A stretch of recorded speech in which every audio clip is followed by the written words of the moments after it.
Now we are. Rcord brakes. Enjoy the video. That's it. Still filming. That's it. Is that how excited you are about putting on some new Rcord brakes? Yeah. I'm just going to follow you really close. Hold it. Oh, it locked itself because it didn't open the door. Yeah. No, just roll the intro. Roll the intro.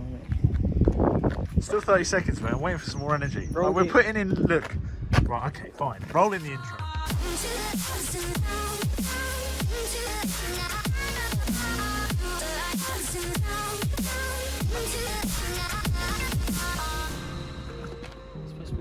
It's supposed to be a joke. I was like, yeah, we're just... I know. This is sarcasm on this man. Are we now filming? We're still filming. This is after the intro. This is after the intro, probably. I probably won't put my bit in. Right, explain what we got going on here, Cam. What we've got going on? Is this going to make our lap times like so quick?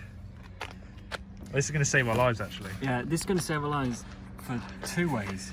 Because first of all, we're going to be fast on the track. But second of all, we're actually going to be able to brake because the brakes in this Rcord are absolutely shocking. Anyway. Yeah. Let me just show you.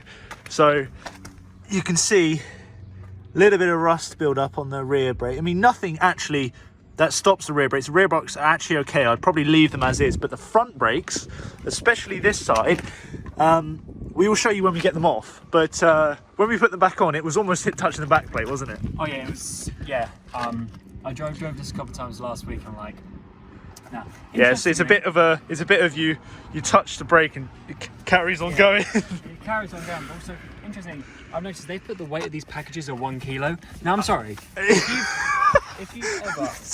No. Is that the front brakes? Yeah. The front brakes are well heavy. If you've ever got brakes, they're not 1 kilo, so that's them being cheap on shipping. Anyway, we've gone. Oh, it's probably because of the size of the box. It doesn't really matter. We've gone for some EVC bubble wrap. This is the first time I've actually ordered performance brakes. Yeah. Oh, it's TÜV approved, mate. TÜV approved. So, what was it? We got yellow stuff. Was it yellow stuff all round? Yellow stuff all round. On the... Because there was only £5 difference between that and the green stuff. Yeah. And considering how much we drive this car, we can probably clean it after. Oh, someone opened it. It's been opened. Oh yeah, I opened it. Did you? Yeah. Oh, without me? Yeah, I just wanted to make sure. Oh mate, we got to put the sticker on. Where's that going? Nah, I don't know if I want to put the sticker on, to be honest. EBC brakes, mate. Alright, so we've got this is actually, yeah, the first time I think both of us have ever done something like this. So I mean, say proper, it's not a big brake kit, but it is performance brakes, isn't it? Yeah, so we've got yellow stuff, pads. I see what you mean, they got like a coating on them. Yeah, I mean, to be fair, I think they're just pretty well put together. I don't know if you've ever seen like Engineering Explained's video on brake pads, but the like the glue, you know, what glues it to the pad is a higher boiling point, everything like that is higher. And that's, to be fair, we were looking at getting a Rcord Type R calipers, but we might do that still. But for now, we're just going to go for these and brake lines because it is a lot of pad surface. It's just the fact that we don't have multiple pistons. Just so we had some yellow stuff pads. So we've also got these discs. Now I assume these are actually going to be well heavy. So I'm going to put them out this way. Discs are heavy. Left and right, mate. Does that make a difference on discs? Oh yeah, because they're slotted. They're slotted. If they're slotted, then yeah. I guess they could be. Are you excited? I'm pretty excited, mate. Oh, they're actually quite big. Jesus. That's a big disc. That looks cool, man. And the black looks cool. I know it's going to go off straight away. Yeah, but the cool thing about the black is obviously it's painted all the way around here as well. So that means that this won't rust, hopefully. Fingers crossed. Well, I guess we'll... That's the right, yeah? Yeah, yeah. Well, I mean, we can see that. Yeah. We won't do both because These ones are solid, so they don't look like anything special. so yeah, we've got yellow stuff front and rear because the price difference was £5. And We can see they're quite a lot smaller, the rears, aren't they?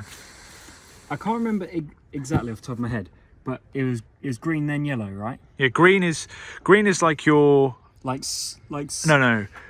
Ultimax, I think, is your like for like replacement, and then green stuff is a little bit better, but it's not as harsh or as brake dusty as yellow stuff. But I believe, I'm not 100% sure, but I think the yellow stuff has the best bite.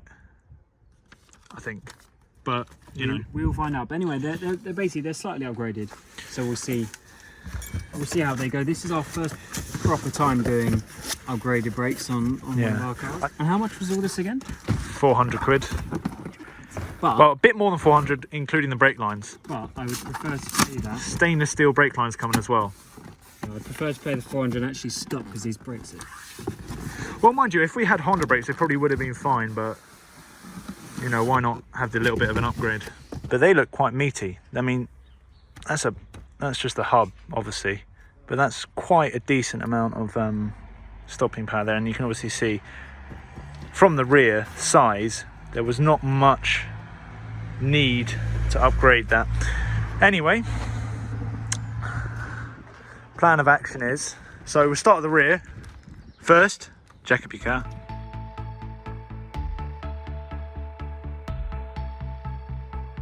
First, the brake caliper and caliper carrier are removed.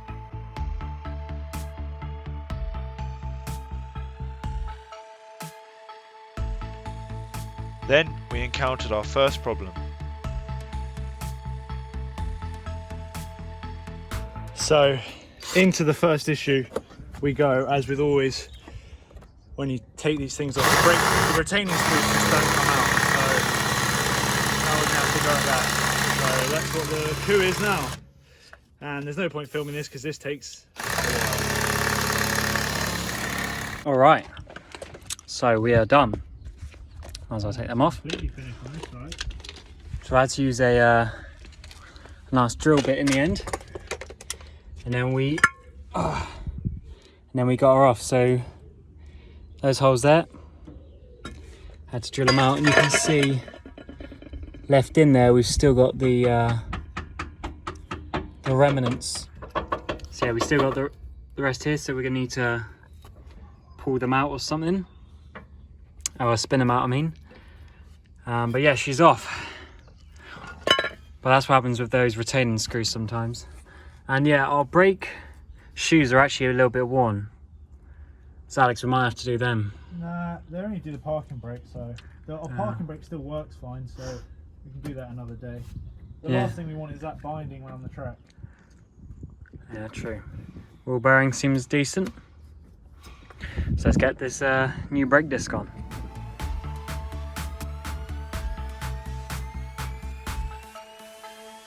The new disc is then installed.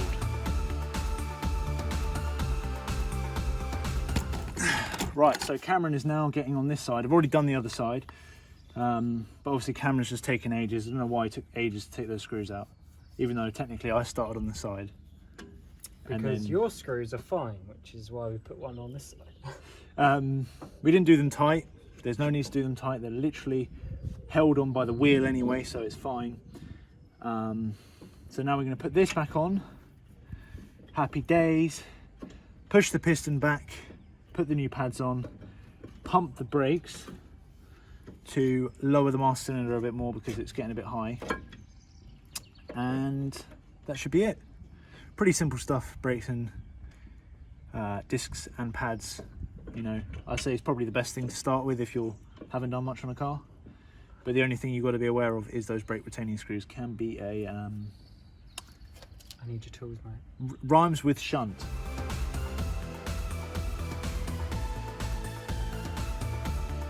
With the disc now on, the caliper carrier can be put back.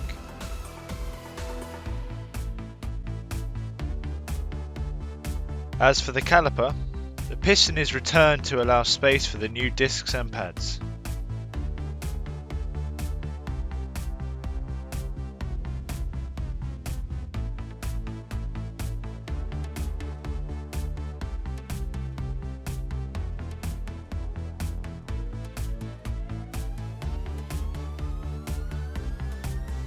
So rear's all done. So you got the old yellow stuff on there. Even got the little bit of text. Made in England. Apparently. So yeah, we're gonna move on to the front now. Nice and, well, I say nice and easy on the rear. Apart from that screw. So let's go on to the front now and get it done. So obviously that's that side, and obviously we have done it on this side as well. Yellow stuff on both sides.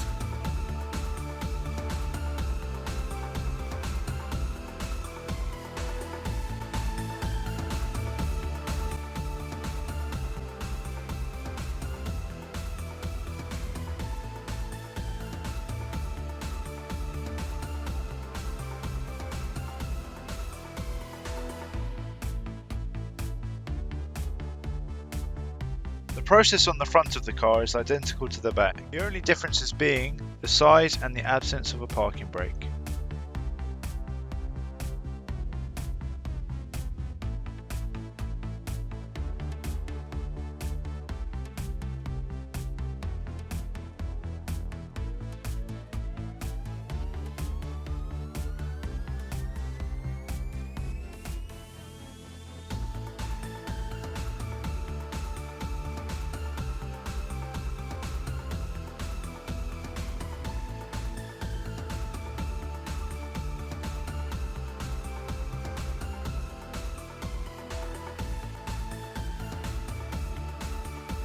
Alright, so we've got the new discs on. They look awesome.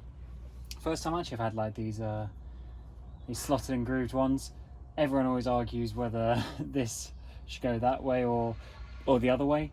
But this is what it said on the box, so I'm rolling with it.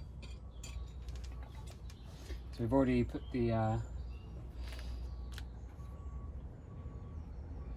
returned the piston, so now we just need to put this on and then she'll be all good, and then we can take it for a little test drive hopefully.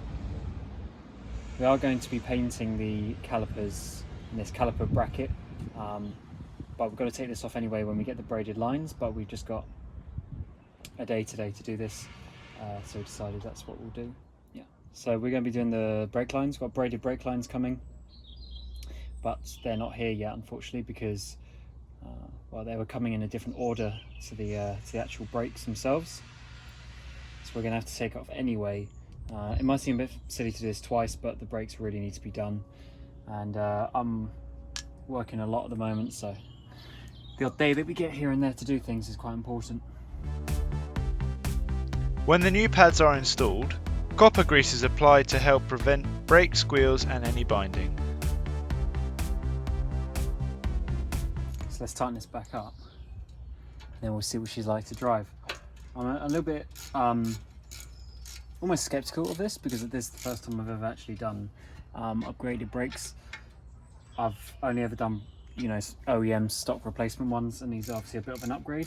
So I'm hoping that they're going to be quite nice, at least in terms of the feel. I mean, if there's some squeak, as long as it's not all the flipping time, then it'll be absolutely fine.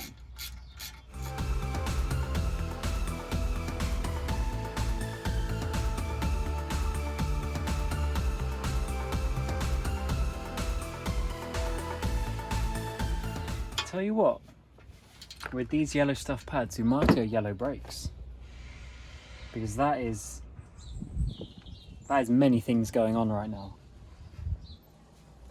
If you have a look, we got the black caliper carrier, the black brakes, but then we got the yellow and the red. So let us know what you think, because that might have to go to a different colour. We'll see. Alright, so new brakes are on. Let's put the wheels back on and then we'll see how she does out on the road.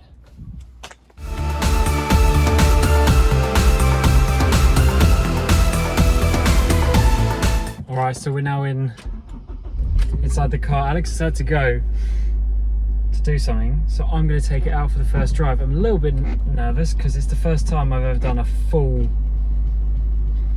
Now, I'm just going to quickly check that I actually put the reservoir back on, reservoir cap. Oh, I don't think we did a full brake flush on this car. we do have the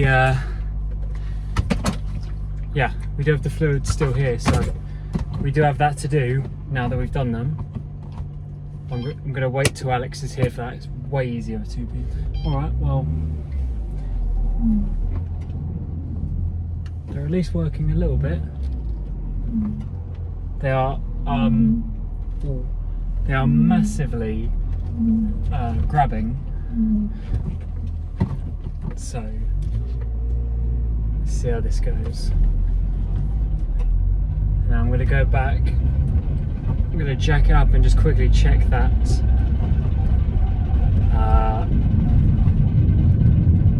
God, the brakes don't really work because they got this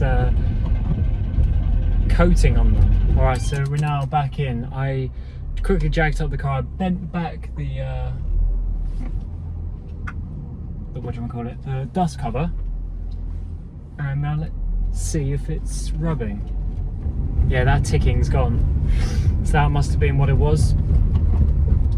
So now I'm just going to go and bed in the brakes a little bit because they basically have this coating on them that needs to come off, and apparently EBC says that their coating is made to come off the quickest, whatever that means.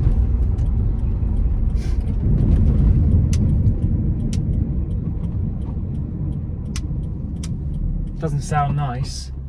This is, as I mentioned previously before, this is the first time I've actually had brand new brakes to this degree, upgraded brakes and all. So yeah, we just got to basically drive around a little bit.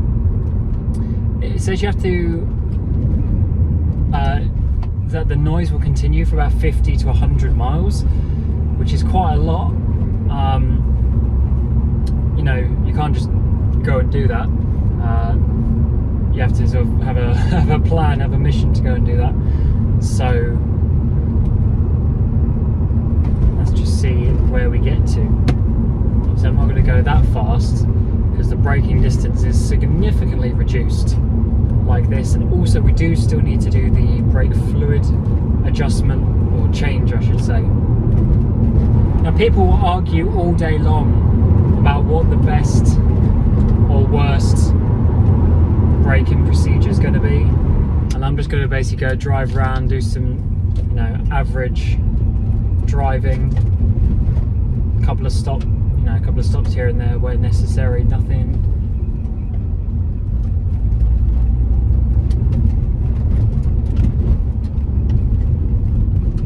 And maybe the tiniest hint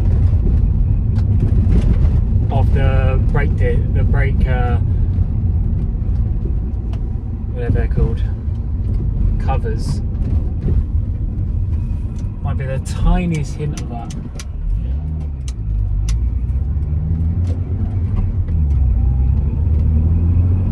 But that could be a little bit of grabbing. And I'm going to try and brake like at corners I normally wouldn't, just to use them a little bit. Just take it nice and slow. Let's drive around a bit and see what happens. What it specifically says is not to do any hard braking unless obviously in an emergency situation. So I'm not going to be going, you know, from like 60 to 0 or anything like that. It says you have to do that after about 200 miles, and then that's the final braking procedure. And I would actually be interested to know from someone who works, you know, at one of these brake companies, how important it is. Obviously there's going to be a little bit of braking just to get the coating off them, but after that, I don't know, there's a tiniest hint of a scrape. As I said, that might just be a little bit of binding, I'm not too sure. That'll be it for today's video. Join us next time, where we will be installing our new brake lines and refreshing the brake fluid. By the time this is done, the brakes will be bedded in and we can start to do some real testing. Please like and subscribe if you enjoy this content, or dislike and comment below what we could do better.